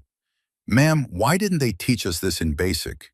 In infantry school, we spent weeks on optics, hours on red dot sights, but nobody ever said, 'Here's what you do when all that fails.'" "Because modern military doctrine assumes technology won't fail," Alexis explains. "We've got redundant systems, backup batteries, multiple optics on a single rifle. The assumption is that you'll always have some kind of enhanced sight picture. But you prove that assumption wrong." "I prove that the assumption is dangerous. Technology is wonderful. It makes us more effective, but it can't be a crutch. The moment you can't function without it, you're vulnerable." Day 5 brings Fletcher's breakthrough. He's been struggling all week. The panic attack from the rooftop still haunts him. Every time he gets behind the rifle, his hands start to shake. His breathing becomes irregular. The trauma response kicks in before he can stop it. But today, something's different. Alexis has him start with dry fire. No ammunition, just practicing the motions, breath control, trigger press, sight alignment, building the muscle memory without the stress of live fire. "The rifle is just a tool," she tells him quietly. "It's not going to hurt you. The enemy sniper hurt you. The combat situation hurt you. But this rifle? It's just metal and wood and springs. It does exactly what you tell it to do." Fletcher nods. His hands are steadier today. "Now I want you to do something," Alexis continues. "I want you to remember that moment on the rooftop, the panic, the fear, the feeling of being helpless." Fletcher's face goes pale. Ma'am, I know, but you need to face it. Not push it away, not ignore it, face it. Acknowledge that it happened, that you felt what you felt, and that you survived it. She puts a hand on his shoulder. You survived, specialist. That panic attack didn't kill you. The enemy sniper didn't kill you. You're here, you're alive. And now you get to decide what happens next. Does that moment define you, or do you define yourself? Fletcher takes a long breath, holds it, releases it slowly. The breathing technique Alexis taught him. I define myself, he says. Then show me. Fletcher picks up his M110, settles into position. Through iron sights, the 300-meter target is barely visible. But he's not thinking about the target. He's thinking about his breath, his trigger press, his sight alignment. The rifle fires. The round hits center mass. Fletcher looks up at Alexis. There are tears in his eyes, but he's smiling. Again, she says. He fires again. Another center mass hit. Again. By the end of the session, Fletcher has put 15 rounds into a 12-inch circle at 300 meters using iron sights. Not perfect, but functional. Combat effective. More importantly, he's rebuilt something he thought was broken. Day 7 is evaluation day. Each soldier takes the same test. 5 rounds at 400 meters. Iron sights only. Supported prone position. No time limit. The standard is simple. 3 hits on a man-sized silhouette constitutes a pass. Mitchell goes first. 5 rounds, 5 hits. 3 of them in the chest area, the other 2 in the head. He's not just competent anymore, he's exceptional. Rutherford goes next. 5 rounds, 4 hits. He's frustrated by the miss, but Alexis reminds him that 4 out of 5 at 400 meters with iron sights is something 90% of soldiers can't do. Fletcher goes last. Everyone watches, wondering if he'll hold it together, if the pressure will trigger another panic attack. He settles into position, breathes, finds his sight picture, fires 5 rounds in steady succession. No hesitation, no shaking, just smooth, professional marksmanship. 4 hits, all center mass. When he stands up, the rest of the team is applauding.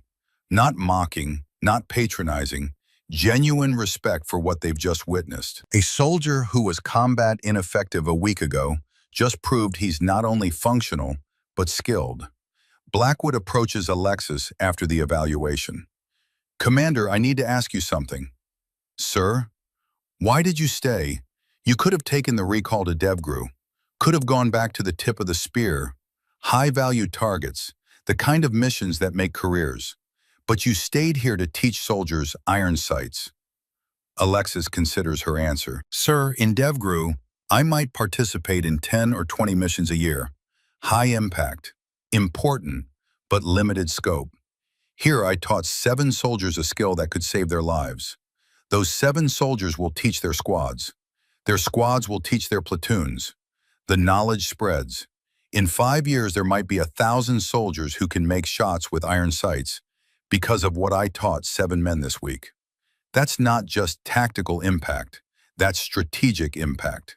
Blackwood nods slowly.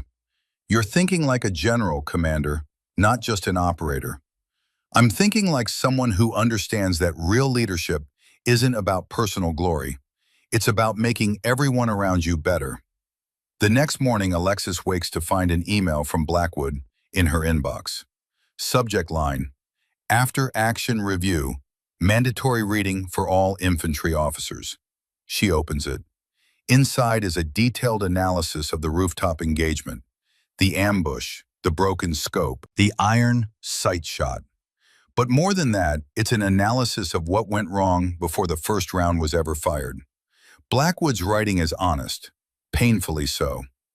I dismissed Commander Brennan's concerns about the target building because I assumed my 9 months in Mosul made me the expert.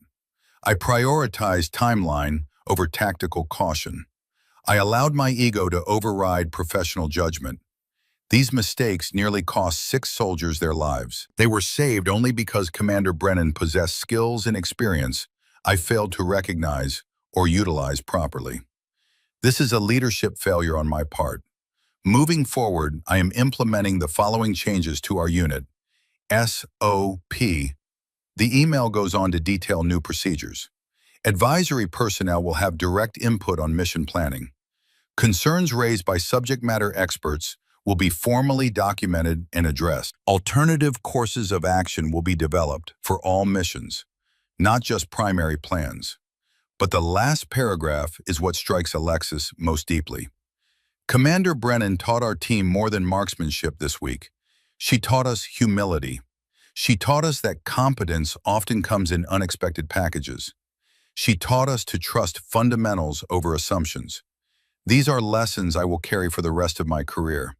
I can only hope the soldiers under my command will do the same. Alexis closes the email, feels something warm in her chest. This is impact, not the adrenaline rush of a successful raid, but the quiet knowledge that she's changed how people think, how they lead, how they prepare their soldiers for the moment when everything goes wrong. Her phone buzzes. Text message from Mitchell. Ma'am, Fletcher just got his sniper school orders. Reports in 60 days. He wanted you to know. Says he's going to make you proud. Mitchell. Another text follows immediately. Also, I'm putting in for Ranger School. Figure if I'm going to be a better NCO, I should probably stop talking about what I think I know and start learning what I don't know. You taught me that. Thank you. Mitchell. Alexis responds to both messages with simple congratulations. But inside, she's feeling that same warmth, that same understanding. This is what teaching is, not just transferring knowledge, but changing trajectories, opening possibilities, showing people they're capable of more than they thought. She thinks about Morrison, about how he taught her not just iron sights, but a philosophy, a way of thinking about her profession, and how that philosophy saved 6 lives on a rooftop in Mosul. She thinks about his son David, about how his death in Fallujah led to lessons that Morrison passed to her, and how those lessons are now spreading through the military, through Mitchell, through Fletcher, through 7 soldiers who will teach 70, who will teach 700. David Morrison died in 2004, 21 years ago, but his death is still saving lives, because his father refused to let the lesson be lost, refused to let the sacrifice be meaningless. Alexis opens a new document on her laptop, starts writing. To the family of Lance Corporal David Morrison, USMC, you don't know me, but your son saved my life. She writes for an hour, telling them about Gunny Morrison, about the iron sight training, about Mosul, about how their son's sacrifice led to lessons that are changing military doctrine, about how she's teaching those lessons to the next generation. She doesn't know if the family will want to hear from her, doesn't know if opening old wounds is the right thing to do, but she feels compelled to tell them, to make sure they know that David Morrison's death meant something, continues to mean something. She finishes the letter, reads it 3 times, makes small edits, then sends it to Morrison with a note. Gunny, I wrote this for David's family. Don't know if I should send it. Your call. Morrison's response comes back 10 minutes later. Send it. His mother needs to know. Thank you, Morrison. So Alexis sends it to an address Morrison provides, a small house in North Carolina where David Morrison's parents still live, still grieve, still wonder if their son's death meant anything. Now they'll know it did. 6 months later, Alexis is back at Coronado, back in California, back to teaching SEAL candidates the fundamentals of their profession. But she's different now, changed by Mosul, changed by teaching soldiers who thought they knew everything and learning alongside them, changed by understanding that impact comes in many forms. She's in the middle of a marksmanship class when someone knocks on the door of the range, one of the admin staff. Ma'am, you have a visitor, says he's here for the Joint Training Evolution. Alexis walks to the entrance of the range. Standing there in Army ACUs is Staff Sergeant Brennan Mitchell. He grins when he sees her. Sergeant Mitchell, what are you doing at Coronado? Joint Army-Navy training, ma'am. Advanced marksmanship course. They asked for volunteers who had specialized skills to share. Figured I'd volunteer the skills you taught me. He's carrying a rifle case, sets it down, opens it. Inside is his M4. No scope, just iron sights. Thought I'd teach these SEAL candidates what a SEAL commander taught me. That technology is nice, but fundamentals are essential. Alexis smiles, really smiles. The class is going to love that, or hate it, probably both. Just like I did, ma'am. She brings him into the range, introduces him to the class of SEAL candidates, young men in their 20s, confident, capable, certain they know everything there is to know about shooting. Gentlemen, Mitchell says, let me tell you about the best shot I ever saw. Mosul, Iraq. 400 meters. Through a window. Iron sights only. Impossible shot. Except it wasn't impossible, because the shooter understood something you're about to learn. He proceeds to tell them the story, about the ambush, about the broken scope, about Alexis calculating holdover with iron sights and making a shot that saved 6 lives. The candidates are skeptical. Alexis can see it on their faces. They think Mitchell is exaggerating, embellishing, making it sound more impressive than it was. Until Mitchell looks at her. Commander Brennan is standing right there. Ask her if I'm making it up. 20 pairs of eyes turn to Alexis. She meets their gazes calmly. Staff Sergeant Mitchell's account is accurate. The scope on the M110 was cracked. I used backup iron sights, made the shot at 400 meters. It's not magic. It's not superhuman ability. It's fundamentals applied under pressure. One of the candidates raises his hand.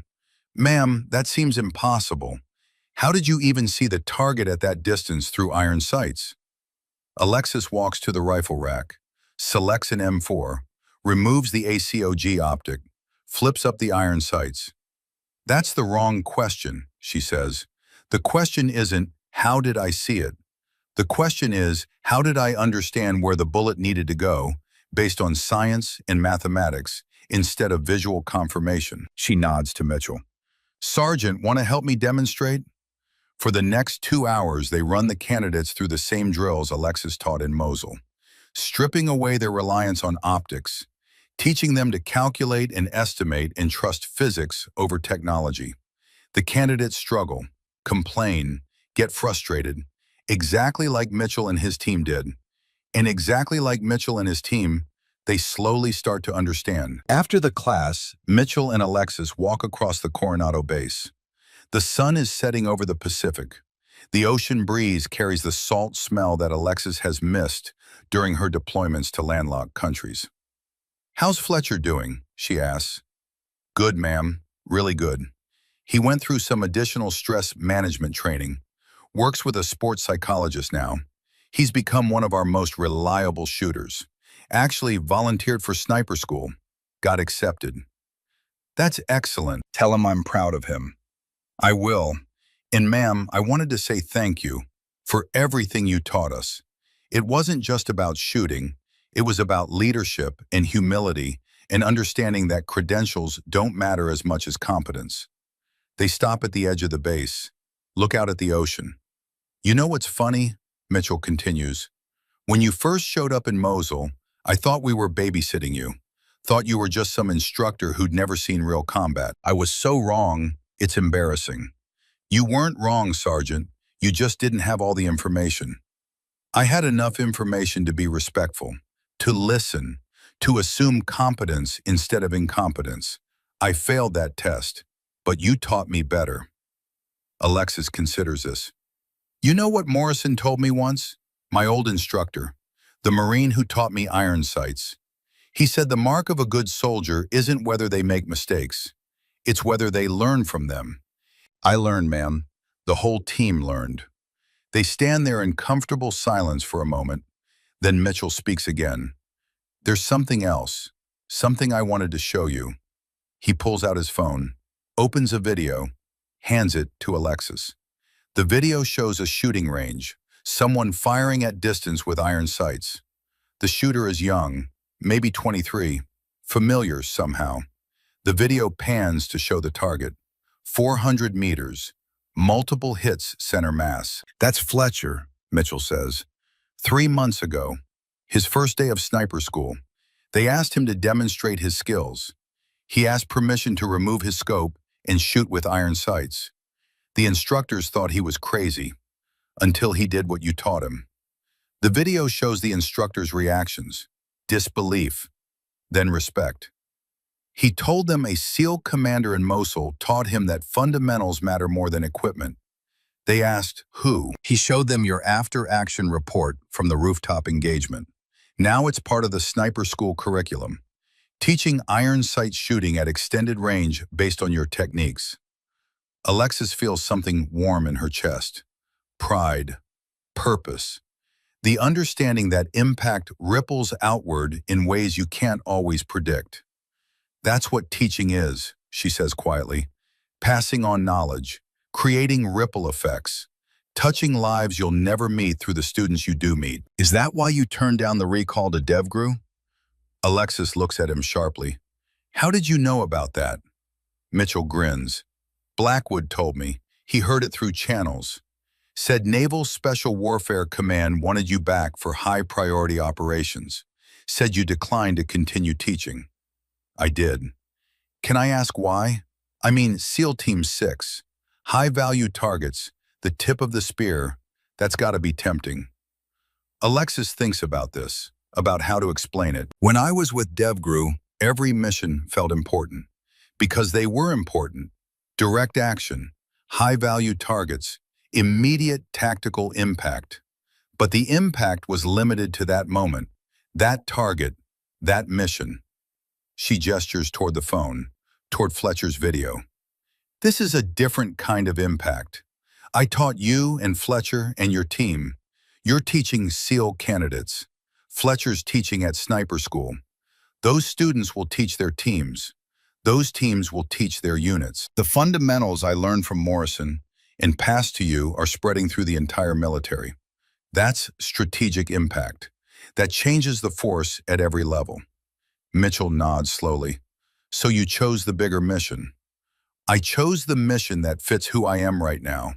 Maybe I'll go back to DevGru someday. Maybe not. But right now, this is where I need to be. That evening, Alexis returns to her quarters. Small apartment off base.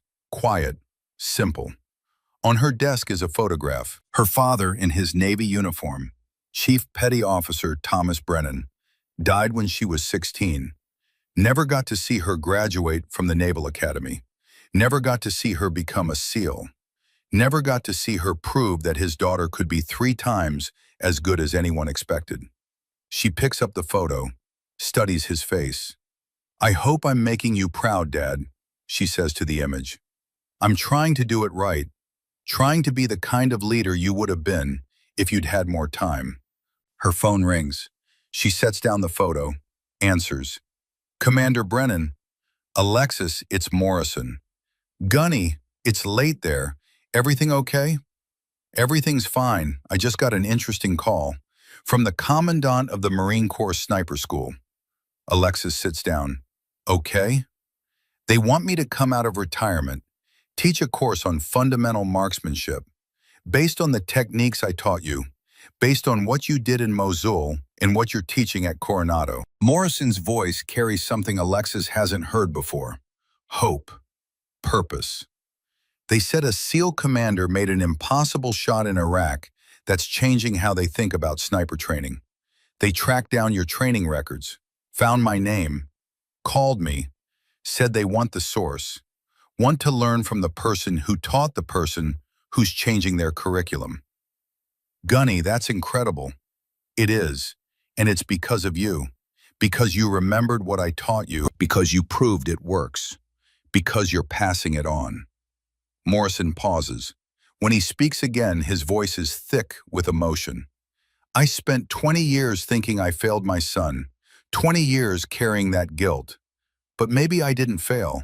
Maybe I just hadn't found the right student yet. Maybe David's death led to lessons that are saving lives now. Through you. through what you're teaching. Alexis feels tears in her eyes. You didn't fail, Gunny. You got it right. You just needed someone ready to learn the lesson. I'm going to do it, Morrison says. Going to come out of retirement. Going to teach these Marines what I taught you. Going to make sure David's death means something. It already means something, Gunny. It saved 6 lives in Mosul. It's saving lives at sniper school. It's creating a generation of shooters who understand fundamentals over technology. They talk for another hour, making plans, discussing curriculum. 2 teachers separated by decades and branches of service, but united by the understanding that fundamental skills, properly taught, create impact that echoes across time. When Alexis finally hangs up, she checks her email, sees a new message from an address she doesn't recognize. She opens it. Dear Commander Brennan, I received your letter. I cannot adequately express what it meant to me. For 21 years, I have wondered if my son's death meant anything, if his sacrifice mattered. You have given me the answer. David's death led to lessons that saved 6 soldiers in Mosul, that are saving soldiers every day, that will save soldiers for generations to come. You have given my grief purpose. You have given my son's memory meaning. Thank you. With deepest gratitude, Margaret Morrison. Alexis reads the email 3 times, then forwards it to Morrison, to Mitchell, to Fletcher, to everyone who learned the lesson, who's passing it on. 3 months later, the ceremony at the Naval Special Warfare Center is small, intimate, just the way Alexis wanted it. Her M4A1, the rifle that everyone had rejected, sits in a glass display case near the entrance of the Marksmanship Training Building. The case is mounted on the wall where every SEAL candidate will see it during their training, where every instructor will pass it daily. The plaque beneath it reads, M4A1, carbine used by Lieutenant Commander Alexis Brennan, USN, Mosul, Iraq. Confirmed enemy kill at 400 meters using iron sights. The weapon doesn't win the fight, the warrior does. The ceremony attendees are few. Alexis's commanding officer, a handful of fellow instructors, and 3 special guests who traveled across the country to be here. Staff Sergeant Brennan Mitchell stands in his dress uniform. He's thinner than he was in Mosul, harder. Ranger School will do that. But his eyes carry the same respect they held the day he looked up her file and discovered who she really was. Specialist Dominic Fletcher, now wearing the crossed rifle's insignia of a graduate sniper, stands beside Mitchell. He's different too, confident, steady. The young man who froze on a rooftop has been replaced by someone who knows his worth, who's proven it. And Gunnery Sergeant Frank Morrison, 73 years old now, he came out of retirement 6 weeks ago to teach at the Marine Corps Scout Sniper School, teaching the lessons his son never learned, making sure a new generation knows that fundamentals matter more than technology. The commanding officer makes brief remarks, talks about exceptional marksmanship, about representing the highest traditions of naval special warfare, about embodying the SEAL ethos of adaptability and perseverance. Then he invites Alexis to speak. She steps to the podium, looks at the small audience, at her rifle in its case. This rifle, she says, was issued to me because someone assumed I wouldn't need anything better, that I was just an advisor, just an observer, someone who wouldn't see combat. She pauses, lets that sink in. They were wrong, but they weren't wrong to give me this rifle, because this rifle taught me something more important than any perfect weapon could have. She looks at Morrison. The old Marine is standing straight, proud, his eyes slightly wet.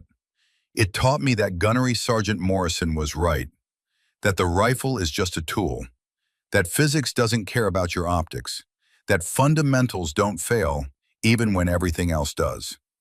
She looks at Mitchell and Fletcher.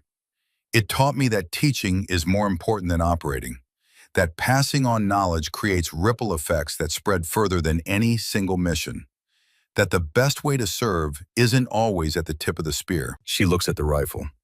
This rifle saved 6 lives in Mosul, but the lessons it taught have saved more, will continue saving more, because Staff Sergeant Mitchell is teaching them to his soldiers, because Specialist Fletcher is teaching them at sniper school, because Gunny Morrison is teaching them to the next generation of Marine snipers. Her voice catches slightly. My father told me I'd have to be 3 times as good to get half the credit. He was right. But what he didn't tell me, what I had to learn myself, is that being 3 times as good isn't about proving yourself to the doubters. It's about being good enough to teach others, to make them 3 times as good, to create a force multiplier that extends far beyond your own capabilities. She steps away from the podium, approaches the display case, places her hand on the glass. They gave me an outdated rifle, not knowing the Navy SEAL didn't need a scope. But I'm grateful they did, because this rifle, this rejected, worn-out, inadequate rifle, taught me the most important lesson of my career. She turns back to the audience. Equipment is temporary. Fundamentals are eternal. The warrior is the weapon. Everything else is just tools. The ceremony concludes. People disperse, but Morrison, Mitchell, and Fletcher remain. Ma'am, Fletcher says, his voice is stronger now, more confident. I wanted to tell you something. At sniper school, on my first day, the chief instructor asked why I requested to shoot without optics for my evaluation. I told him you taught me that fundamentals matter more than technology. He pulls out his phone, shows Alexis a photo. It's a target, 400 meters, multiple impacts, tight group, shot with iron sights. He said that if I could shoot like that with iron sights, I'd be the best sniper in my class with optics. He was right. I graduated #1 because you taught me to trust fundamentals. Mitchell adds his own story. At Ranger School, we had a land navigation course. My compass broke, completely unusable. My Ranger buddy wanted to quit, said we'd never find the points without it. But I remembered what you said. Equipment fails. Fundamentals don't. I navigated using the sun, the terrain, pace count. We were the only team to find all our points that day. He meets Alexis's eyes. You didn't just teach us to shoot, ma'am. You taught us to think, to adapt, to trust our training over our tools. That's the lesson I carry every day. Morrison has been quiet, listening. Now he speaks. When David died, he says slowly, I thought the lesson died with him. I thought I'd failed, that I'd taught him wrong, that I'd lost my chance to get it right. He looks at Alexis, at Mitchell, at Fletcher. But I was wrong. The lesson didn't die. It just took a different path. Through you, Alexis, through the soldiers you taught, through the soldiers they're teaching now. David's death wasn't meaningless. It led to this, to fundamentals being taught at every level, to a generation of warriors who understand that they are the weapon. He's crying now, not ashamed of it, just letting the grief and the pride and the relief flow out after 20 years of carrying it alone. Thank you, he says to Alexis, for learning the lesson, for passing it on, for making sure my son's death saved lives. Alexis hugs him, this old Marine who taught her more than marksmanship, who taught her philosophy, who taught her that the best teachers are the ones who learn from their mistakes and make sure others don't repeat them. Later that evening, back in her quarters, Alexis sits at her desk, opens her laptop. The training manual she's been writing is nearly complete. Fundamentals, when technology fails. She adds a dedication page.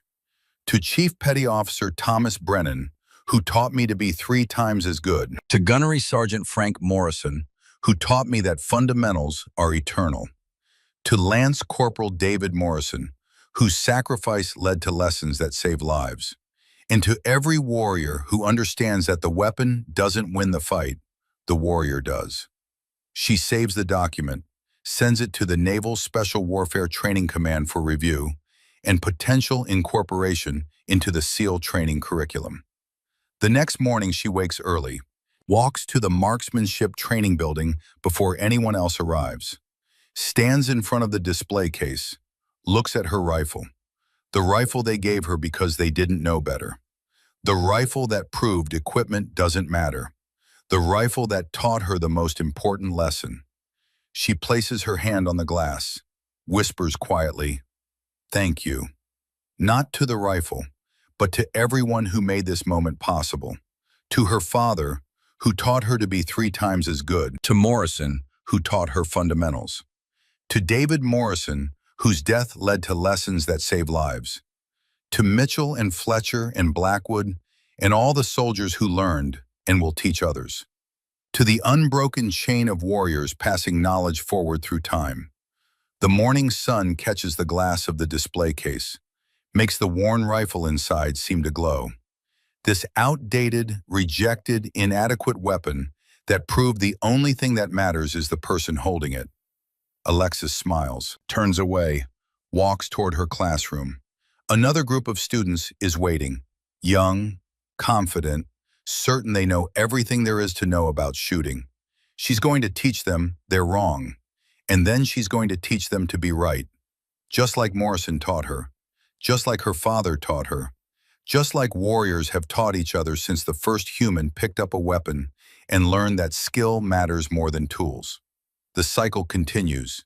The lesson endures. The fundamentals never fail. And Lieutenant Commander Alexis Brennan walks into her classroom, ready to prove once again that the warrior is the weapon. Always has been, always will be.